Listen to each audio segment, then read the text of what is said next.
Hey, boys and girls, we are talking about Lady Dynamite, episodes 5 and 6. This is your AFTERBUZZ panel for Lady Dynamite, some predictions, talking about all the craziness that's coming up, so stay tuned. You're tuning into the destination for TV superfan discussion, AFTERBUZZ TV. And now, let the buzz begin. And if it's quite all right, I need you, baby. Do you guys know the song? Yes. When I say, is it because of that Heath Ledger movie? Which one? The one with Julia Stiles, where he sings this to her, like on the bleachers. Yes. I don't know whose this version is, though. I don't think this is it. Anyway, why are we playing this song? Because we are going to talk about episode 5 of Lady Dynamite, and the episode is called I Love You. I love you. For very good reason. I am your host, Tamra Brown. You can find me on Twitter at BrownTamra. We are missing our bud Jeff Graham tonight, but we are still with Kelsey Hightower, and you can follow me on social media at Kels Hightower. Hey guys, Lisa Mason Lee here. You can find me everywhere at Lisa Mason Lee. Awesome. So Lady Dynamite still keeping us guessing, still always throwing us curveballs left and right. We were talking before the show started, right, Kelsey? Yeah. That Yes. you never know what to expect with this show. You really don't, and just when you think that you do, she throws a curveball. So you're just like, So we open up with Maria skating down the streets of Los Angeles, comes into the cafe to meet Larissa and Dagmar, and it turns out that Maria has been going on action dates. I love the name of that, action dates, you know, like, I don't know what that is, except it's like you go and do a bunch of activities and high action, like hiking and skating, and just you get so tired thinking about it. Yeah. You know? Yeah, it's so fun that they incorporated OkCupid into this episode because that's so relatable. Have you guys done OkCupid before? No, I haven't done internet dating, but I imagine there's all kinds of different dates out there, like action dates, movie dates, you know, go shopping dates, like whatever. Yeah, absolutely. I've done Tinder before, but not OkCupid, so I'm not like completely familiar with you choose your own, because Maria's screen name is Blade or Die 12. Blade Hard or Die 12. Do you choose a screen name, or do you just use your regular Probably. name? Yeah, I love that. I don't know. I I'm the don't worst know. at internet dating. Would I you- have no idea. Yeah. Would you put your real name on there? Well, you do on. Because what you about do the on, like, creeps? well, like on Tinder, your first name, it's like your first name. Oh, okay. You know. So just your first. But I actually don't have a lot of experience with online dating too. We're so not 2016. None of us know.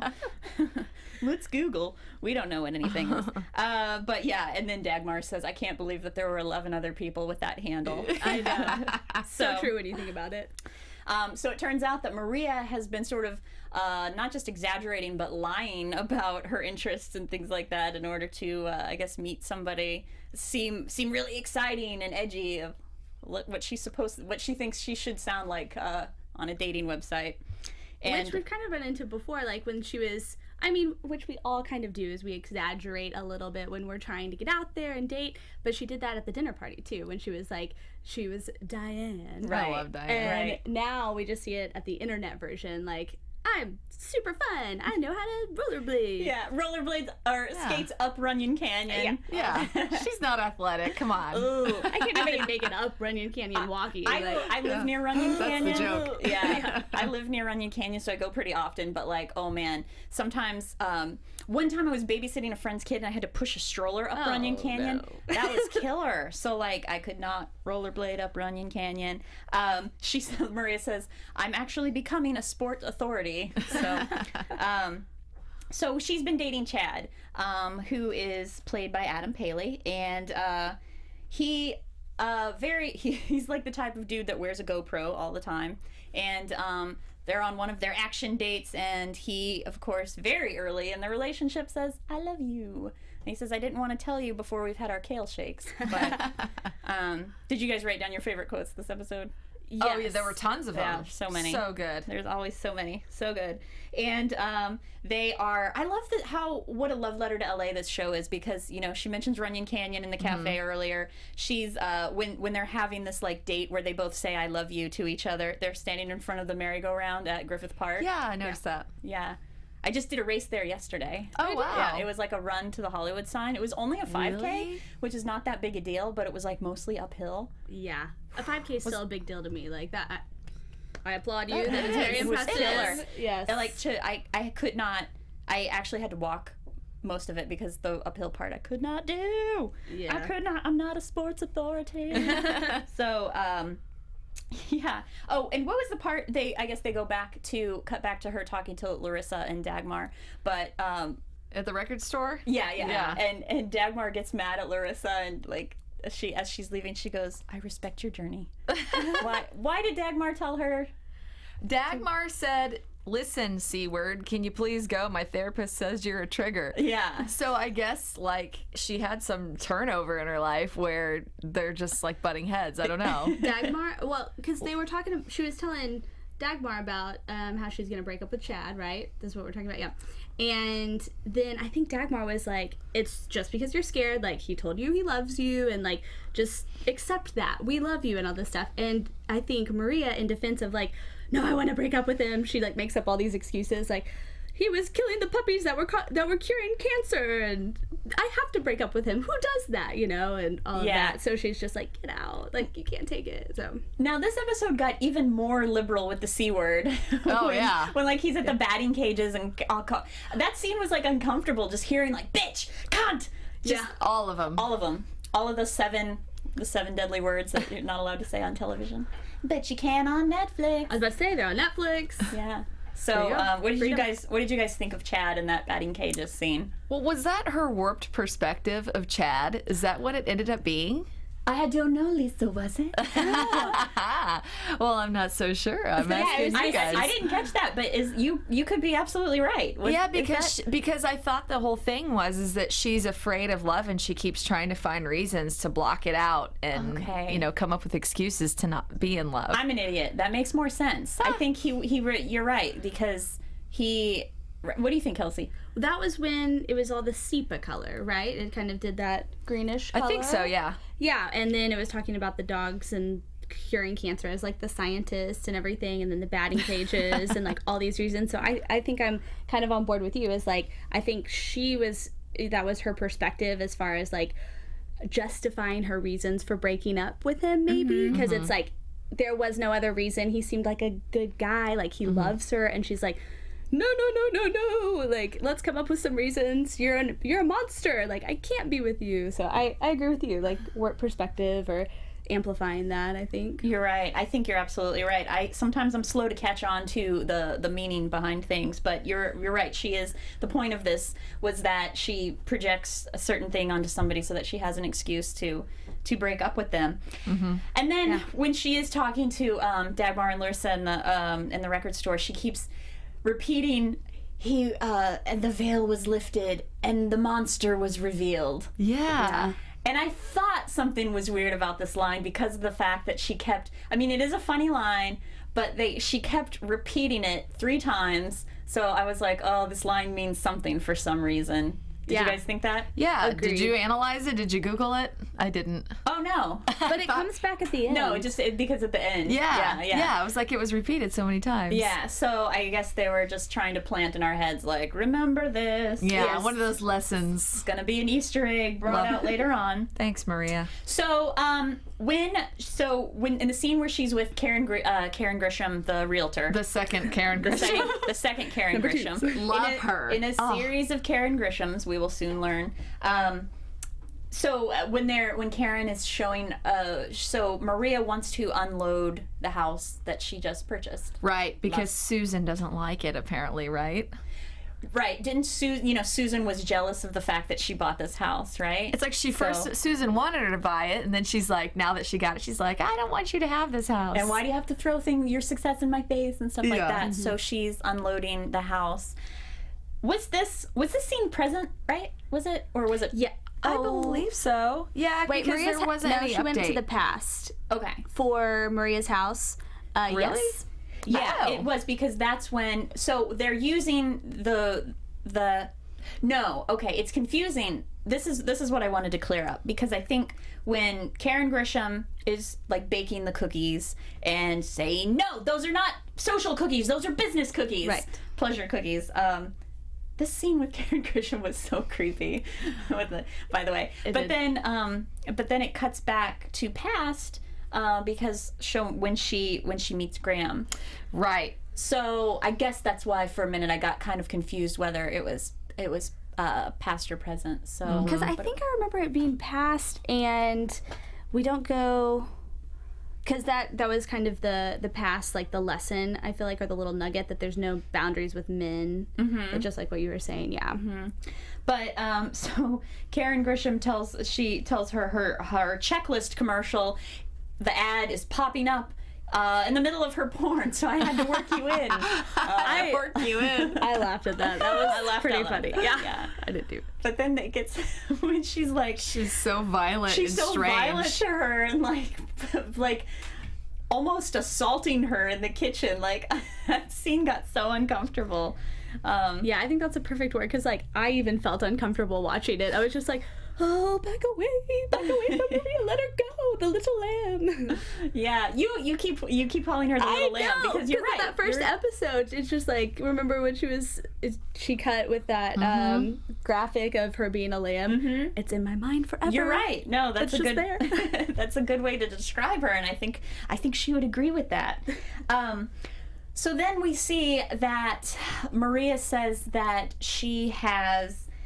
How does she put it? She has like she's jumped into things too quickly before, and so we see that illustrated because when the house is being shown, she goes into the bedroom, and we're introduced to Graham, who is just like hanging out in there with the puppies, and they start talking and suddenly find out that they have all of these things in common, use the same deodorant, and Right. The shirt. Like, Yeah. pulls it out. It was like, I'm literally wearing this exact same shirt. Did you guys recognize Dean Cain right away? Actually, no. I kept looking and I kept watching. I'm like, after about 4 takes, I was like, okay, that's Dean Cain. Yeah. Yeah, I did too, kind of, because I was like, I think that's Dean Cain, but Yeah. he looks so different, but I think Yeah. that's him. And then it was. I love Dean Cain. I'm glad he showed up in that episode. So, So he's a stunt man with no credit. yes. So he's a stuntman. Yeah. Okay, I didn't catch that part. That makes sense, because I was like, is he an extra? Okay, I feel like they just kind of snuck that in. There was a lot of little things in this episode and episode 6 where I'm like, did I just miss it because maybe I like looked down to take a note, or Right. or is it not clear? I don't know if it was my fault or if there was a lot of things that were just kind of like quickly brushed over or not. I think it's very quick now, and I feel like they sneak a lot of stuff in, because I found myself pausing it a few times. I paused a lot. Yeah, I was like, pause, and then I wrote something else, because even like the funny lines that they would do, I was like, oh my gosh, that's so funny, I have to write that down. And I'm like typing, and then it's like, oh wait, what did they just say? I just missed a whole plot point, you know? Right. Getting quicker. So, when she and Graham are on the date and they're like getting to know each other, and he doesn't get the house because he's got like a super low credit rating, and then she's like, "You own a Jaguar? Thank you." I love that. You own 3 Jaguars? Thank you. Yes. It makes no sense. It's I like, love how he said that too, because he was like, I have 3 if you count the third one. Yeah. What? I just feel like it's some kind of typical weird conversation that happens in LA. I don't know. I feel like I've had experiences like that. I'm like, what did you say? yeah. Or like one of those things where it's like, oh, you know, you look so skinny. Are you okay? Oh my God, thank you. Like, Thank you. Yeah. Yeah. So Chad's OK Cupid handle, going back to the present, is Secret Agent Chad. And when they put his OK Cupid thing on there, I was like, oh, that's such a like cheesy, like, of course that would be the dude that calls himself Secret Agent Chad. Little did I know yet at that point that there was a reason that was his name, but like it just seemed like one of those like generic online profiles that a dude would call himself that. It's clicking right now when you said it. Yeah. Duh. So Maria goes out on a date to break up. The purpose is to break up with Chad. And she's sitting at the table talking to Brian, the waiter. I loved this scene because of Gorloff, the mixologist. The drinks were my favorite part, I think. I know. Are you guys a fan of mixology? Oh, yeah. Yeah. I love the little vials, and they're dumping things in there, and bitters. I'm like, what's in there? This is fun. Totally. Yeah. I go to like Tonga Hut in North Hollywood and Clifton's downtown and like all the places where they smack the mint to bring out the flavor and then like put on like what's the word? Grind the nutmeg right on top and stuff like that.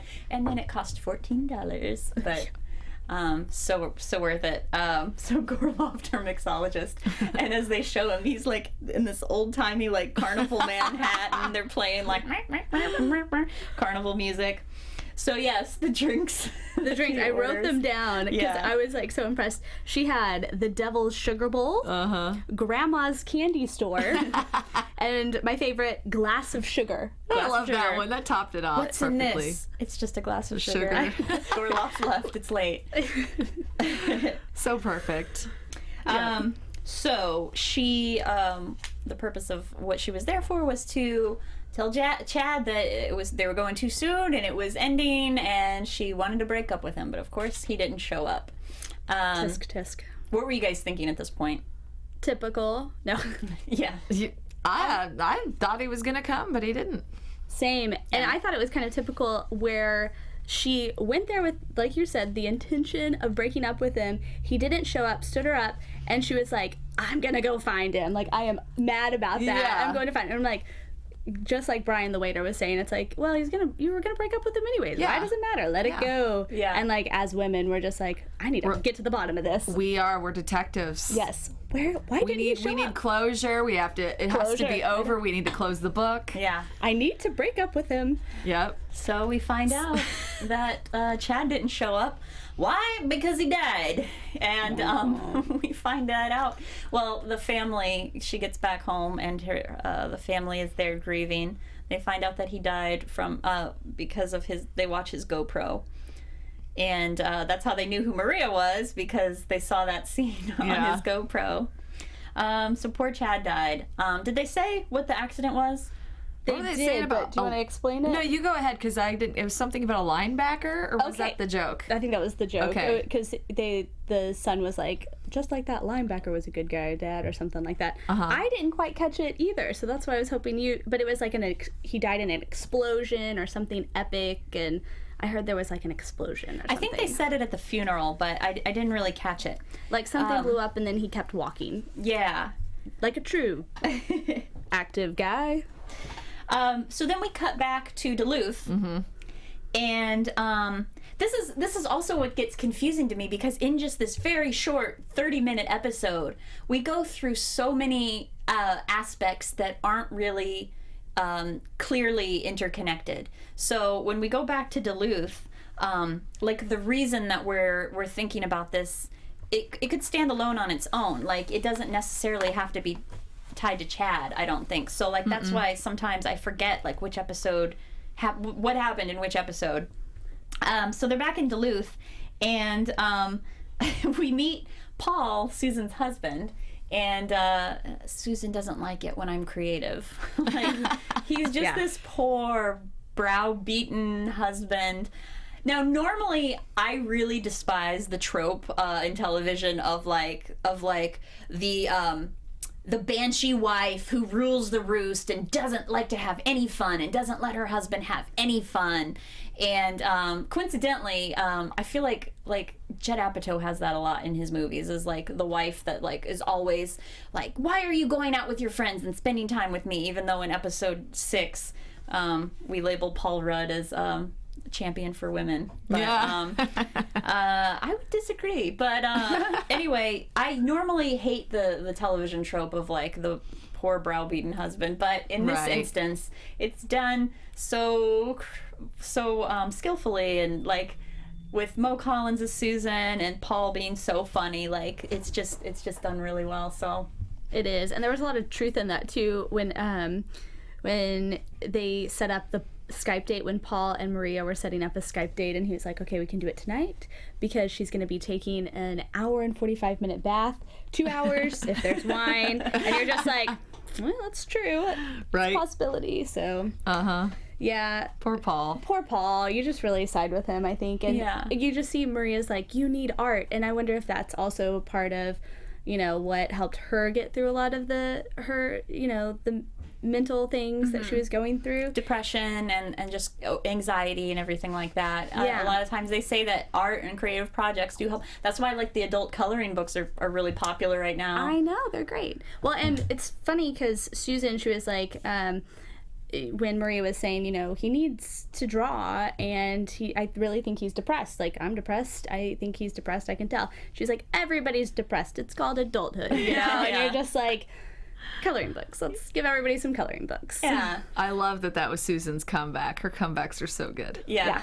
And I guess this scene a little bit we kind of see because, like we kind of talked about our last panel, that Susan seems to be getting more and more aggressive. Yeah. And this might be a reason that we see a little bit of why. Not that, you know, she and Paul had anything romantically going on, but just the fact that she was, like, trying to, like, support Paul and help him, and Susan got jealous over that, and even Maria's parents thought it was inappropriate. Yeah, that's true. And I think, too, Susan might be just frustrated with Paul, like, as far as quit being depressed, you know, just get in your Lexus and let's go, you know, all this kind of stuff. It's just like we can see her becoming, like, more aggressive and fierce. So I think we'll probably see that Yeah. more on, too. So Maria's parents come home, and they had gone to see Quantained, the Cirque du Soleil show, Quantained, which is French, but it makes you feel so American. I love that.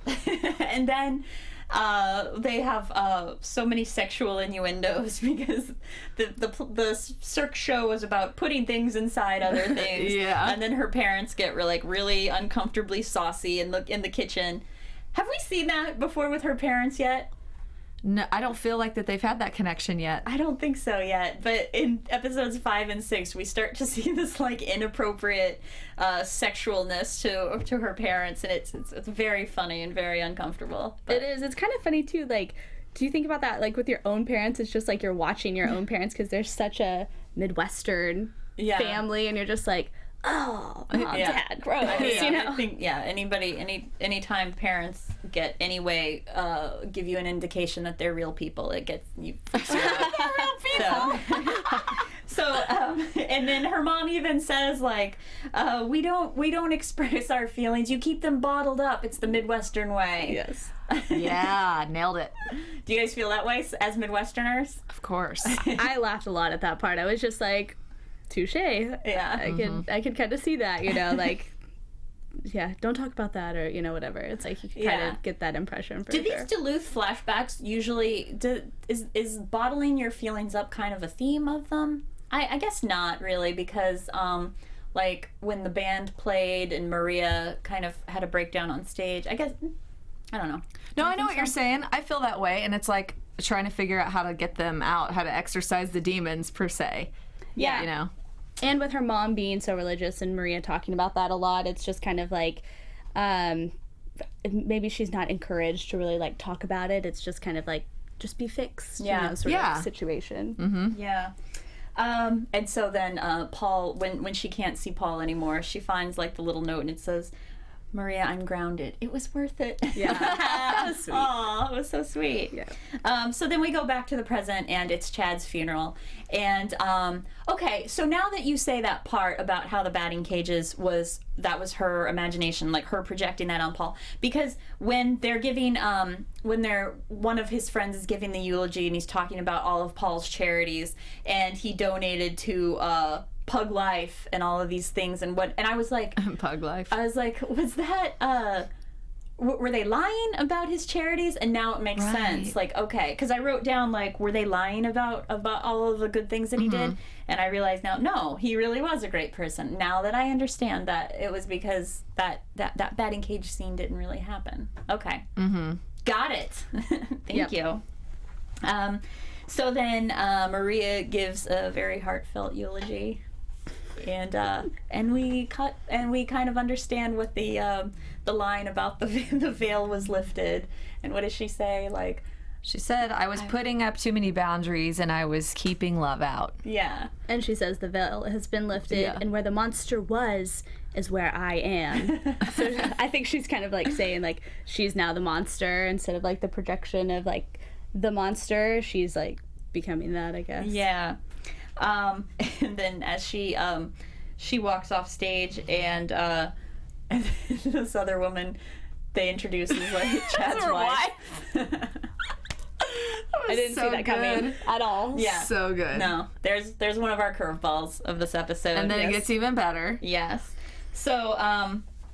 So then after the funeral, Maria is talking to one of the other agents, and we find out that Secret Agent Chad was an agent at CAA, and these action dates were action dates that were just trying to get her as a new client. Like auditions. Yeah. Yes. Exactly. Because we know in LA, you say maybe some people throw around a lot of things that they don't mean, like let's do lunch, let's hang out, I love you. Yeah, I feel like that was kind of like code too. It's like I love you means I'm signing you. Like you're in, you know. I love what you do. I love your act, you know. Yep, exactly. So, and I think that there's as far as themes go, I think that that was like a whole theme, is like kind of getting to see that Hollywood insider perspective of just like, she does that a lot though too, like with, you know, the manager, her manager, and like agents, other agents like Karen and stuff, just really seeing like what you think about like Hollywood as far as like wheeling and dealing and getting a chance to look behind the curtain of the way the entertainment industry works. And that's one of my favorite things about the show. Yeah. Okay, so before we move on to episode 6, anything else we want to talk about in episode 5? I think we covered everything. Awesome. Yeah. So, episode 6, Loaf Coach. Loaf Coach. Loaf Coach. So we start out with she's having a meeting with Bruce, and what was this meeting about? It wasn't so much about Maria's career, right? it was all about Bruce and his passion project. And we all know everybody in Hollywood has their passion project, and Bruce has his, and he's just trying to tell everybody, like the server, and he's pitching to the server, and the server was just like, I gotta go. He's like, I'll get your waiter. I'll get your waiter. And then Bruce is like, Maria, no notes. Isn't that such a great thing? You know, like, we're doing it. So, yeah, I thought that was funny. Just a good insider of, like, we've all met with our friends over coffee, and they're like, I want to pitch you a passion project of mine, you know? Yeah. And she's just not into it. She's not feeling it. Mm-hmm. Yeah, she's probably heard that so many times, as we all have. I'm starting a new podcast. I'm really excited about my new crafting blog, and you know, everything. I love the line when he's like asking her how are you doing. It's like, things are rough right now. My pug ripped his bee costume. I love so that. perfect. And I'm glad that she's learning to say no. This is kind of the first part where we've seen her Stand up for telling somebody herself. no. Yeah. Yeah. I was Good hoping point. that. I was hoping to see her start standing up for herself. Yeah. Yeah, you're right. That was one of the first times we've seen that. So then we, now this part was confusing to me. We go to her, she's having a therapy session. The life coach. The life coach, who was Jenny Slate, which was really cool. A lot of action-packed celebrity cameos in this episode. Really fun for comedy nerds. But I was like, I wrote down, who is she? Meaning, like, I was like, this was like a new character introduced to us, but it's not told, we don't even know her name at this point. Okay, well, I thought I saw it flash real quick when they showed the exterior of her house, and it said Karen Grisham again. Yes. Okay. So this is Karen Grisham See, 3. I realized later, just only at the end of the credits, when it said Karen Grisham, and that's when I realized that it was Karen Grisham. I guess I missed that title card when it did that. But they probably didn't even say it. I think it was just like a... Because she never flash said her really name. quickly. I was waiting for her to say her name in the therapy session, and she never did. But until when Karen gives her brother's and her brother's name is Carl Grisham. Yes. And so then I was like, oh, she must be. I don't know. At that point, I was like, still not knowing that her name is also Karen Grisham. I was like, is she? I don't know. I'm a little confused by all the Karen Grishams. I'm wondering what that means. Like that there's 3 of them. Is it just, you know, this person that she's creating? I don't really get why there's 3 of them all the same. I like it, but I just don't understand that it. They took the name Karen Grisham and thought that's such a like status name that all of these people that influence Maria's life, they're all Karen Grishams because they're all very like strong, more than strong, like domineering personalities.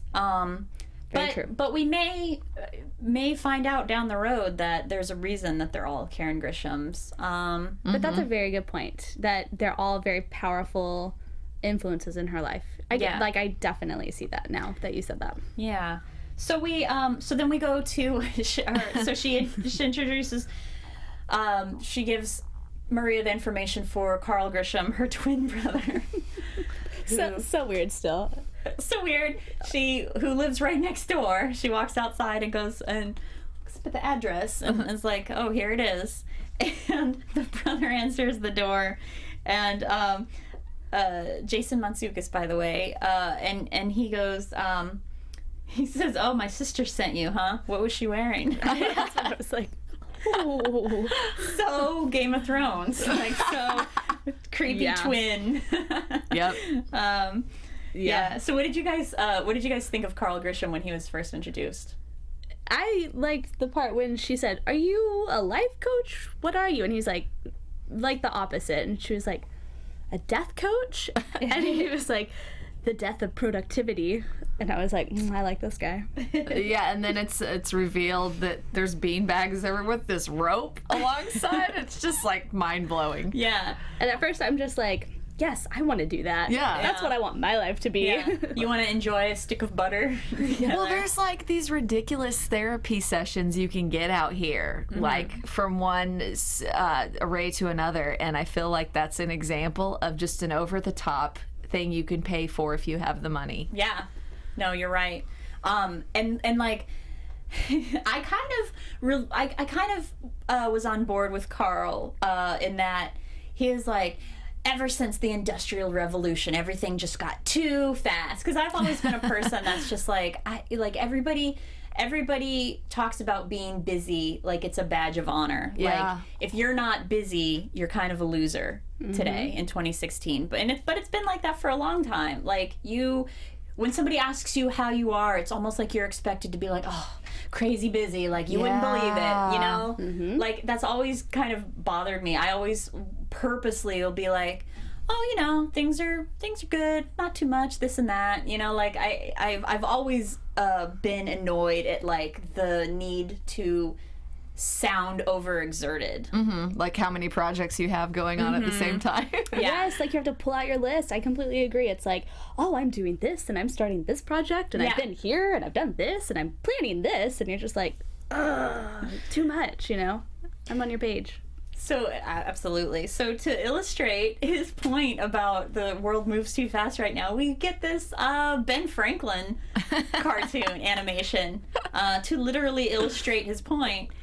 This cartoon is so weird and funny because he's twirling his dick as he's talking.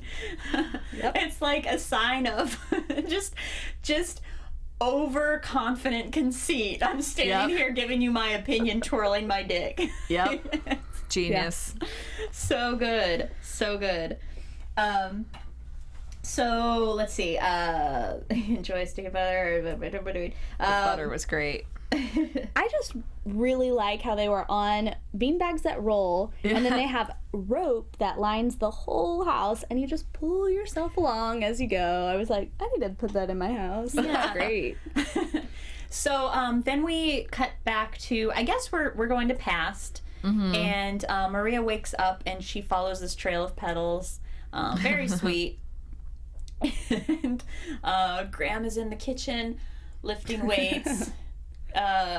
Grandma's in the kitchen, not with Dinah. He's out there lifting weights. And so I was like, oh man, Dean Cain is buff. He's a big guy.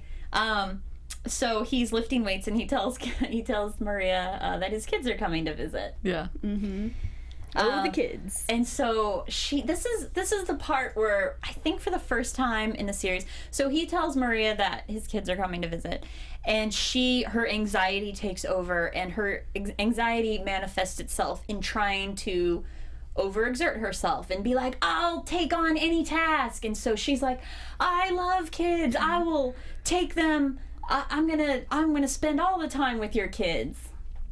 And that was for the first time in the series that I think I got like, Maria gave me anxiety. It was like, oh, don't, this is such a bad idea. It's such a bad idea. Yeah. How did that scene make you guys feel? Yeah, I mean, I agree with you. It's just like you actually kind of can predict, like, Maria, this is a bad idea. Don't do this. Like, for the first time, you're just like, I know it's not going to end well, sort of situation. Yeah. And she says, I love kids. Their faces and their skins. Faces and their skins. Not the thing that you say when you love children. Yeah. So then we go in. He's like, "Oh, okay, great. Thanks for taking care of them." So we go to her shooting her Target commercial. I guess in this, where it's not a Target commercial, right? It's just a generic. It's called Checklist, right? Oh, right, Yes. Checklist, yeah.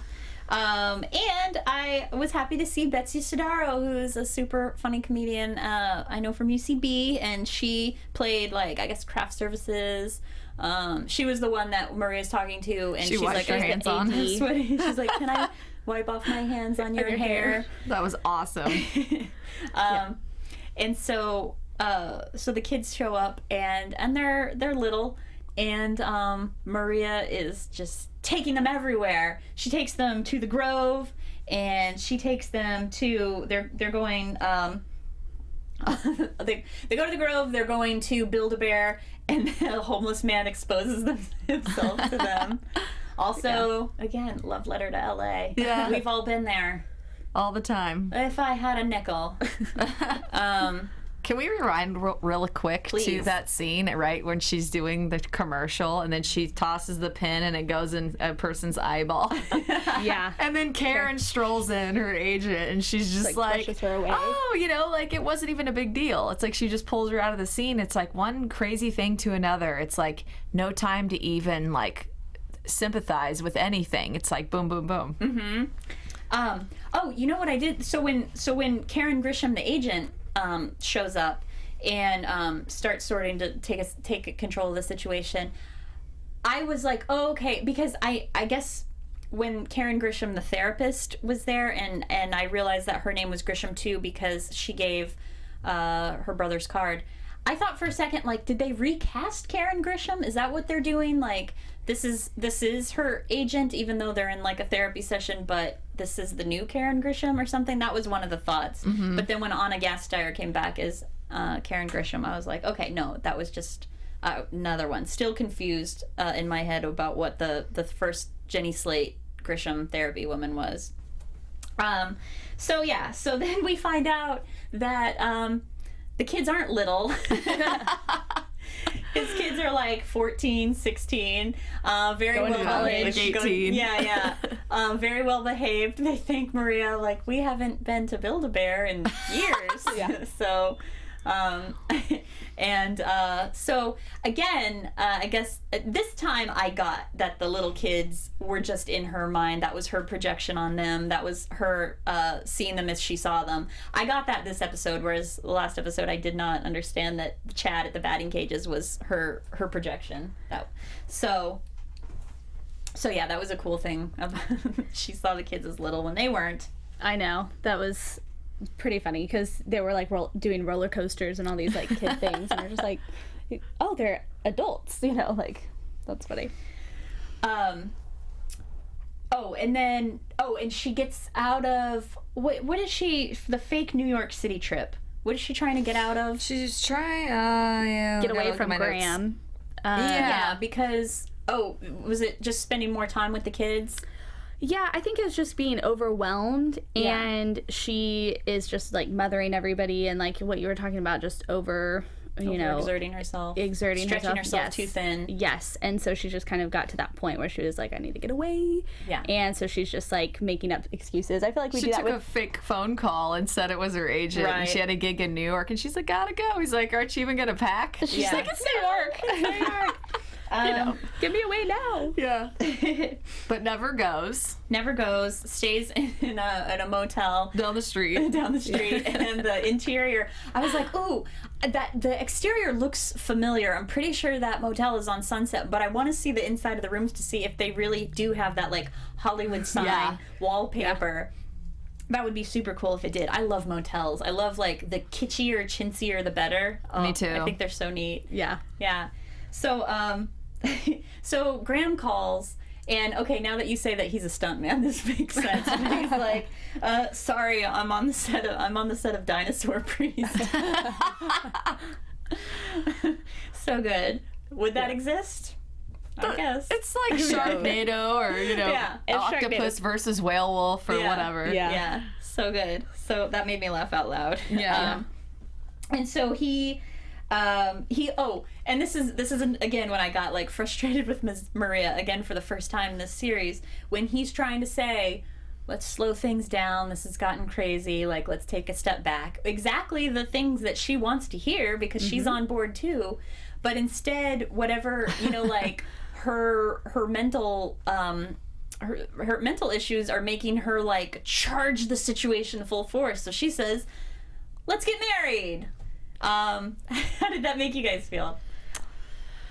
Go ahead. Okay, well, I don't know, because it's like we keep seeing these things where, he's inviting the kids over, he's like, let's slow down, and she's exactly what you said, right on board, like, okay, this is what I want, and then she says the exact opposite. And I don't know if that's also something that maybe we do too, but like because of her anxiety and all the stuff that she goes through, it's just like amplified. Yeah. But it's interesting because right after she does that, we see her cut to screaming, like in the shower. Yeah. Like she knows she messed up. Yeah, that's Yeah. like a theme this episode. So she found a shower on the set of Checklist, and then in the motel she's like in that shower, and like right when she was leaving, like in the car, she was like screaming into like a sponge or something, and it's like that's how she's releasing all of the anxiety. But it's just like she makes the decision, or she like somebody's giving her the out or giving her the right decision, and she's like on board with it, but then she says the wrong thing, and then she's like frustrated and doesn't know how to like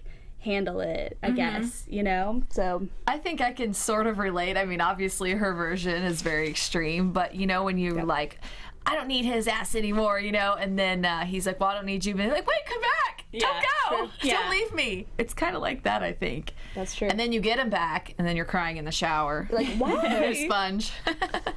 Bad decision. Yes. Then we've got the song "You Gotta Loaf." Oh yeah. Great little music video. Another little surprise that they throw in just to keep us on our toes. We go to Bruce's meeting with Raphael, and he was it in that scene? I wrote down so relaxed I'm almost depressed. I don't remember if Maria said that or was that in Bruce's scene. Oh, that was with Carl, I think. That sounds like it would be Carl. Okay. Which, that montage, I think, is one of my favorite montages of this series, where they don't move at all, but the camera does all of those cuts everywhere. Yeah. And it's like they are completely still, just lethargic, and then it's just like weird, jarring camera shots everywhere. Very creative. I enjoyed it. Yeah. So as they're lounging, she gets a call from Judd Apatow. Super Judd. I love this because they just completely like call out exactly what Judd Apatow's probably Wikipedia page says. Like, Totally. Like a pioneer for women in comedy. And he's like, we're gonna make a mashup of Bridesmaids, Ghostbusters. It's called Bridesbusters? Ghostmaids. Ghostmaids? Oh, that would have been really good. Yeah. Yeah, and then So she good. has to say no. I don't know. It was so interesting because Carl's like sitting there and he's like, can't take it. No, 2 thumbs down. You can't work. This is like, we're doing nothing, all that stuff. And so she has to turn him down. Yeah, and that was, I was like, just no, Maria, bad decision. Yeah. But he tells her to turn it down because you need to relax and everything like that. And Judd Apatow is very disappointed. He tells his assistant to, I loved this because this is such a very specific reference. Go to her house with Mike Douglas DVDs, the ones that she loves with Toady Fields. Do you guys know who Toady Fields is? No. I don't either. I only happen to know because my grandpa was really into like old like Borscht Belt type comedy. Toady Fields was like from the 60s. She was a female comedian. Oh. But it was just, you know, like I love those old episodes of Mike Douglas. Like I love to like YouTube those old episodes. So the fact that she mentions Toady Fields, I'm like, I can't believe they referenced her. Like nobody knows who she is, but that's cool. so cool. I love that. I love those just little winks to the audience. So then we go back to Duluth. And feel free to, like, if I'm skipping over anything you guys want to talk about, jump in. You're perfect. But, we go back to Duluth, and another cameo I love, Esther Pavitsky, very funny. She also goes by Little Esther. She plays, she looks really young. I actually don't know how old she is in real life, but she's not a teenager. And She does look young. Yeah, she might even be around 30. I'm not sure. But Wow. I would not have guessed that at all. Yeah, but she's called Little Esther because she's little and she looks young and stuff. But she's great. So they're like she plays Kristie, who needs advice on her comedy routine, and so. Sorry, I'm like, oh, we gotta hurry up, wrap it up.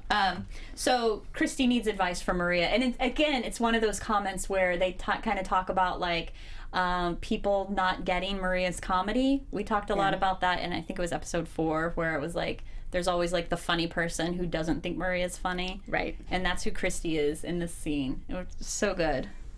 Yeah. And so then Maria's mom comes in and brings Maria her violin, and so let's see. It's interesting what happened in Duluth is because, or what I think is interesting is that she kind of gives us a glimpse into her comedy and like how she uses maybe her parents as her comedy, I think, and so she kind of teaches Kristie to also do that. And then it turns out to be a bad thing because Kristie's mom has cancer. And so it's just like her mom comes and talks to her and is like, oh, thank you so much for, coaching Kristie and all this kind of stuff. And so it's kind of like seeing how she uses the parents in her comedy. And then she's like, she does have that moment when she comes back to her parents and is like, thank you for letting me do that. I realize now.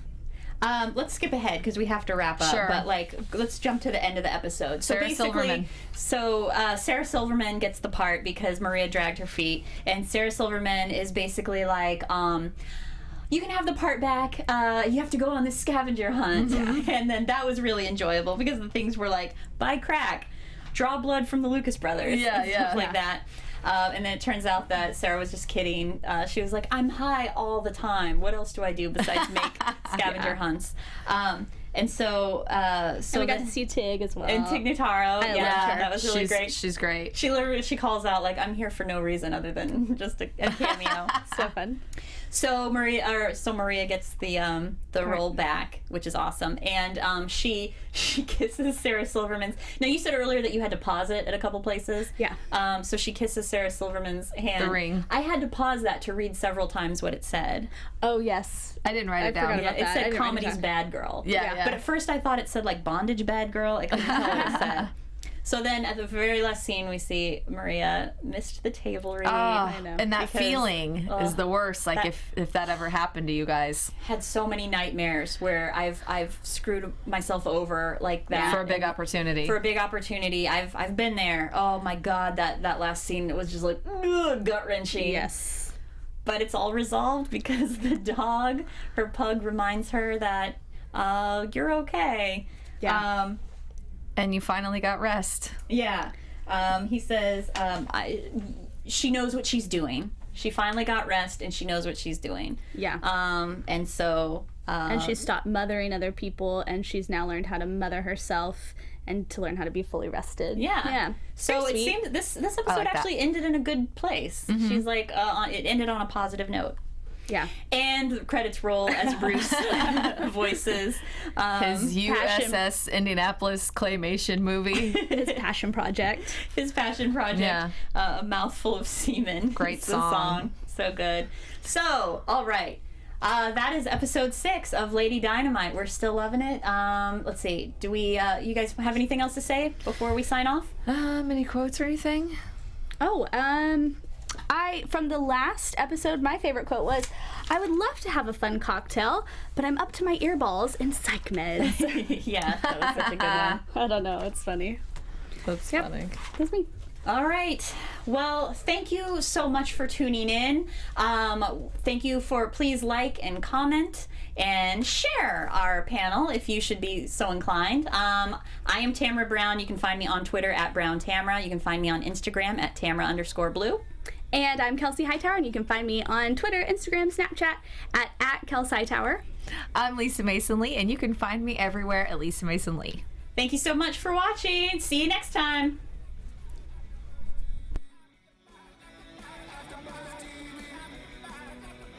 From executive producers Maria Menounos, Kevin Undergaro, Phil Svitek, and the entire AfterBuzz TV staff, we would like to thank you for listening to the AfterBuzz TV network. To watch or listen to other after shows and post comments or questions, be sure to visit AfterBuzzTV.com. I'm Sir Richard Wentworth, and this has been a presentation of AfterBuzz TV. Buzz you later. The views expressed herein are those of the hosts only and do not necessarily reflect the views of AfterBuzz TV or its owners or principals.